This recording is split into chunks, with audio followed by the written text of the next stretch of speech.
네, 뭐 각 경제 채널의 지금 특징주들을 봐봤는데 네. 오늘 뭐 조선 철강주들 역시나 좀 많이 올라와 있는 것 같고 좀 어떻게 보셨어요? 그러니까 요 단어 하나로 정리가 될 것 같아요. 순환매. 순환매. 네. 예. 그죠? 지난주 IT, 어제 자동차, 오늘 조선 철강 건설. 순환매가 좀 빠르다는 너무 생각이 빠르죠. 들어요. 예. 네.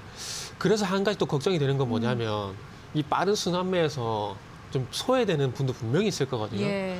근데 제가 서두에 순환매라는 말씀을 드렸듯이 일시적으로 조금 소외가 된다고 하도 너무 걱정 안 하셨으면 좋겠어요. 왜냐면 다시 또 돌아올 거예요. 빨리 돌아올 다시 수 있는. 자기 타임이 또 돌아올 거거든요. 그래서 예. 급하게 생각 안 하셨으면 좋겠어요. 알겠습니다. 자, 그러면 세 가지 종목 네. 좀 꼽아서 분석해 보죠. 첫 번째 종목 어떤 걸 볼까요? 첫 번째는 대우건설. 대우건설. 건설주요. 아무튼 오늘 핫한 업종들을 다 꼽아봐야 될 것 같아요. 그래서 그러게요. 대우건설을 뽑았지만 일단 건설주라고 좀 보는 게 맞을 것 같고요. 예. 그리고 이제 대우건설 같은 경우는 아무래도 건설주다 보니까 뭐 그 국내 쪽에 이제 해외 쪽 수주를 좀 봐야 되는데 혹시 아파트 브랜드 중에서 제일 좋아하는 브랜드 있어요? 저 얘기해도 되나요? 상관없지 않나요? 저도 자이 좋아하는데 지금 PD님도 자이라고 외쳐주시네요. 네. 제가 왜 여쭤봤냐면 예. 이 브랜드 선호도가 주가도 영향이 있어요. 그러니까 최근에 건설주를 보시면은 대우건설하고 그 GS건설이 제일 가팔라요. 예. 근데 제가 볼 때 이유는 저도 자이를 좋아하거든요. 자이 브랜드 좋아요. 물론 프루지오 좀 갖고 있긴 하지 프루지오가 하나 있긴 한데 예. 그래서 앞으로는 자이를 좀 살려고 그러거든요. 근데 옮겨 타보려고 그러는데 그러니까 가장 선호도가 높은 게 자이하고 프루지오예요. 예. 이게 어쨌든 남자보단 이제 엄마들 선호도에 따라갈 수밖에 없거든요. 그리고 편의시설이 또 엄마들 위주로 많이 돼 있어요. 그쵸, 예. 그러다 보니까 1등은 자이, 그리고 2등은 프루지오 갈 수밖에 없어요. 뭐 자이 S&D 같은 경우도 주가가 계속 따라 올라가는 것 같은 그렇죠. 느낌이 들더라고요. 또. GS건설이 가면 따라갈 수밖에 예. 없겠죠. 어차피 관리해주셔서 어차피 연관성이 있으니까. 네네. 그래서 제가 처음에 이렇게 물어본 이유가 뭐냐면 올해도 마찬가지로 그런 흐름이 제가 볼 때 지속이 될 것 같아요. 앞으로 나오는 아파트 신규 청약 물량 같은 경우에도 또 얘기가 좀 셀 것 같은데 이번 달에 판교 밸리 자이 예. 그리고 미래 더 자이시티 이렇게 또 청약이 예정돼 있거든요. 그러니까 또 자이 브랜드잖아요. 부동산 프로그램 같기도 하고요. 예, 팀장님 나오시면. 저는 돈 되는 건 다 좋아합니다. 아마 여기서 확실하게 그러실 거예요. 예. 확실하게 말씀드리지만 전 돈 되는 건 다 좋아요. 다양한 정보 제공을 위해서. 네. 네네. 그래서 지금도 보시면 자이 브랜드, GS건설 브랜드잖아요. 그러다 보니까 그러다 보니까 GS건설이 갈 수밖에 없어요. 그리고 대우건설 같은 경우는 내년에 전국의 아파트 청약 물량이 분양 물량이 39만 가구예요. 근데 거기서 34,000 가구를 대우건설이 가져갔거든요. 그러니까 내년이 아니죠. 벌써 올해네요. 한 살 먹어버렸네. 예. 한 살 먹어버리네 또. 2021년 분양 물량에서 10%가량을 현재 대우건설이 또 가져가요. 그러다 보니까 당연히 대우건설 봐야 되고 브랜드 인지도를 보게 되면 GS건설 봐야 되고. 그러니까 이 두 종목이 잘 갈 수밖에 없는 이유라 좀 보시면 될 것 같아요. 예. 그래서 이제 뭐 상계 2구역이라든지 흑색 11구역이라든지 이런 부분들 국내 쪽에서 계속해서 수주를 받아올 거고 그리고 이제 뭐 최근에도 국민연금이 또 네. 지분율을 1.5% 또 늘리게 되면서 전체 지분율이 7.11%.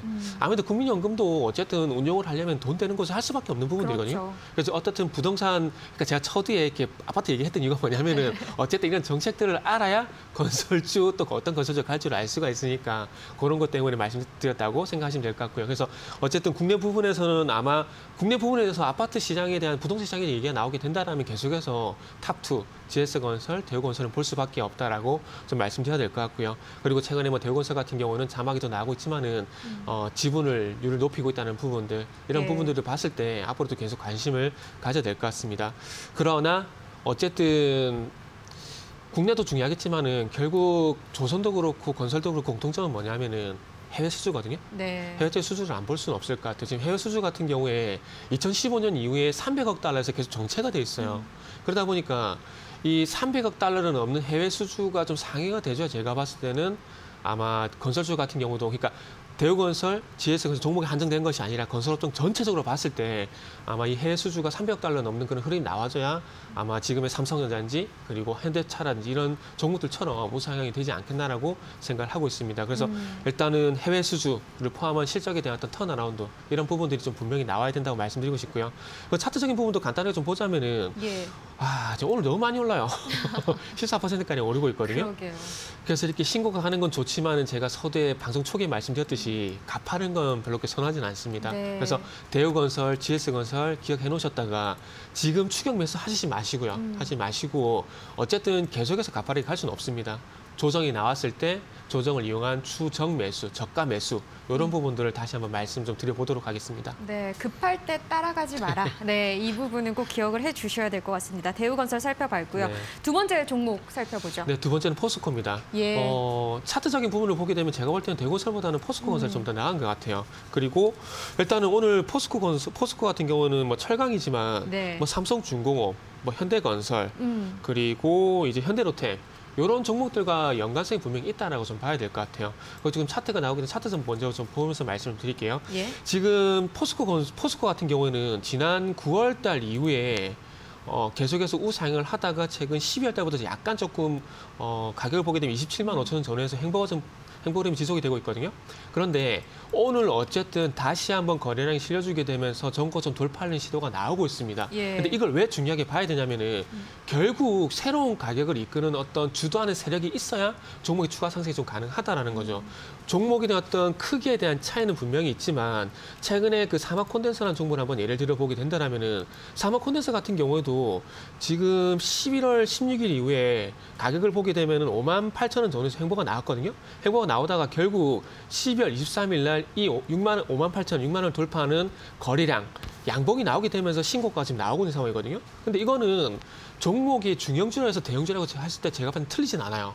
포스코 같은 경우도 마찬가지로 아무리 좋은 내용이 많다고 하더라도 누군가 분명히 사줘야 되거든요. 매수세가 있어야 돼요. 그쵸. 근데 그 매수세의 신호를 어떻게 보냐면은 행보를 보일 때 대량 관리가 실리게 되면서 오늘 조금 윗꼬리가 달린 거 좀 아쉽긴 하지만 그럼에도 불구하고 제가 봤을 때는 누군가 새로운 세력이 들어온다라고 보고 봐야 돼요. 이거는 무조건 봐야 되고 이 윗꼬리 잡히는 건 최근 한 달 동안 물렸던 누군지 모르겠지만 물렸던 분들이 분명히 이 상승을 위해서 빠져나가는 부분도 분명히 있을 거예요. 그럼에도 불구하고 어쨌든 상승 흐름이 유지가 되고 있고 거래량이 증가를 하고 있다는 것은 이게 매도 거래량보다는 매수 거래량이 더 많다라고 판단을 해야 되는 거고요. 그리고서 이 비슷한 종목도 상당히 좀 많아요. 조금 전에 말씀드렸던 현대차 같은 경우도 마찬가지입니다. 현대차 같은 경우도 보세요. 어저께 신고가가 나오게 되면서 최근에 횡보를 돌파하는 흐름이 또 나오고 있잖아요. 현대차 말씀드리지만은 분명히 사야 돼요. 저도 샀거든요. 지금요? 오늘 샀죠. 오늘 사셨어요? 어저께 시간에 거래도 샀었고요. 그러셨구나. 네, 그래서 저는 오늘 상승보다는 좀 조정이 나오길 바랬어요. 그래서 같이 좀 먹자 이거죠. 같이 좀 먹고 살자 이거죠. 그래서 일단 현대차 같은 경우도 관심을 좀 가져야 되고 요것뿐만 아니라 HMM.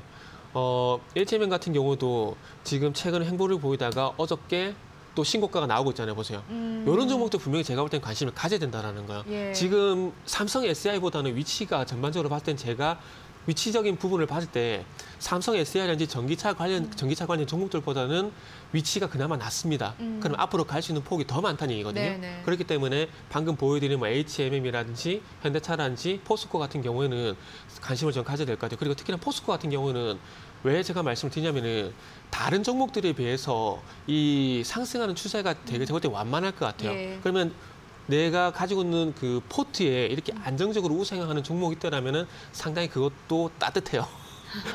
좀 제가 그쵸, 그쵸. 저렴한 표현을 줬으면 좀 따뜻합니다. 이런 종목도 있으면 좋아요. 진짜 다양한 종목들이 구성되어 네, 있는 네. 게 사실은 좋죠. 예. 그리고 너무 빨리 오르면은 또 팔고 그쵸. 싶어요. 근데 조금씩 올라가게 되면 또 심리적으로 또 가져갈 수가 있거든요. 네. 그래서 포트 이런 종목 하나 정도 있는 건 정말 괜찮다고 생각이 들고 예. 또 얘기가 좀 길어졌는데요. 그래서 근데 어쨌든 이렇게 올라갈 수밖에 이렇게 시장에서 긍정적으로 보는 이유는 최근에 아시다시피 글로벌 철강 가격이 계속해서 상승을 하고 있고 그 최근에 조선 수주 소식이 계속 오잖아요. 그럼 네. 조선유 후판에 대한 공급이 늘어나게 되고 또 최근에 또 조선 후판 가격에 대한 인상 얘기가 또 나오고 있거든요. 그래서 어쨌든 공급적인 측면에서 가격, 수요적인 측면에서 어쨌든 공급할 수 있는 루트가 많아졌다는 부분들 이런 부분들을 보게 된다면은 조금 이제는 긍정적으로 보셔도 되지 않을까라는 말씀드리고 싶네요. 네, 알겠습니다. 안정적인 종목으로 포스코를 좀 포트폴리오에 담아보라라는 또 언급을 해주셨네요. 자, 마지막 종목입니다. 어떤 네. 종목을 살펴볼까요? 제가 조금 포스까지 말이 좀 빨랐는데 예. 괜찮을지 모르겠네요. 마지막 종목은 그린 플러스입니다. 네. 이거는 뭐, 네. 그렇죠. 조금 스마트팜 생뚱맞죠? 쪽, 예, 네. 최근에 조금씩 에그플레이션에 대한 얘기가 나오고 있어요.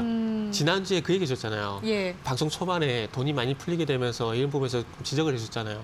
그러면서 인플레이션에 대한 얘기를 조금 했었는데 지금 그린 플러스가 조금 딱 그런 종목이라 보시면 될 것 같아요. 지금 어쨌든 돈이 많이 풀리고 코로나라는 어떤 특수성 때문에 예. 에그플레이션 얘기가 조금씩 나오고 있거든요. 최근에 콩이라든지 옥수수, 밀가루, 밀에 대한 가격이 좀 상승을 하고 있는데 네. 이런 부분들 때문에 에그플레이션에 대한 얘기가 좀 나오고 있다고 좀 보시면 될 것 같아요. 그러다 보니까 뭐 스마트팜, 대표적인 스마트팜 관련 주가 그린 플러스거든요. 그래서 네. 그린 플러스 같은 경우도 좀 이따 차트를 보겠지만 상당히 안정적으로 우상향을 하고 있습니다. 그리고 종자 관련주도 한번 좀 봐야 될 것 같아요. 그리고 인플레 관련된 섹터, ETF 이런 종목들 봐야 되는데 스마트팜 같은 경우는 그린 플러스, 그리고 종자 같은 경우에는 식량작물 종자 그리고 화훼작물 종자를 봐야 되는데 예. 식량작물 같은 경우는 안보와 장장이 좀 연관성이 있기 때문에 국내는 아직 그 식량작물 그러니까 콩이란지 쌀이란지 밀 같은 그런 종자 관련된 회사는 없어요.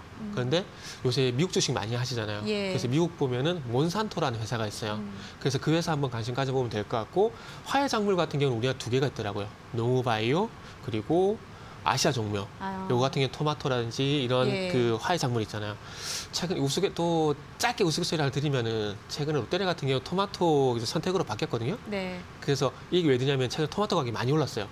그러다 보니 그 선택으로 좀 바꿨는데 추가로 좀 바뀌었거든요. 그래서 최근에 어떤 작물 가격이 좀 올라가다 보니까 이런 종자 회사도 좀 관심을 가져야 될 것 같고 그리고 이런 그 작물들이 좀 잘 자랄 수 있게 해주는 작물 보호제 같은 경우는 성보화 그런 예. 회사 보시면 될 것 같아요. 지금 차트가 나오고 있는데 네네. 이 차트가 나오고 있는 것은 지금 그린 플러스입니다. 그린 플러스인데 지금 차트를 보시면은 상당히 지금 3월 달부터 지금 차트 흐름을 보게 되면 상당히 안정적으로 우상향이 되고 있어요. 그러니까 이런 종목들을 포트에 한 종목 정도는 가지고 있는 게 상당히 좀 좋다라는 거죠. 안정적으로 계속해서 올라가는 예. 그럼 내 돈이 무럭무럭 자란다는 거거든요.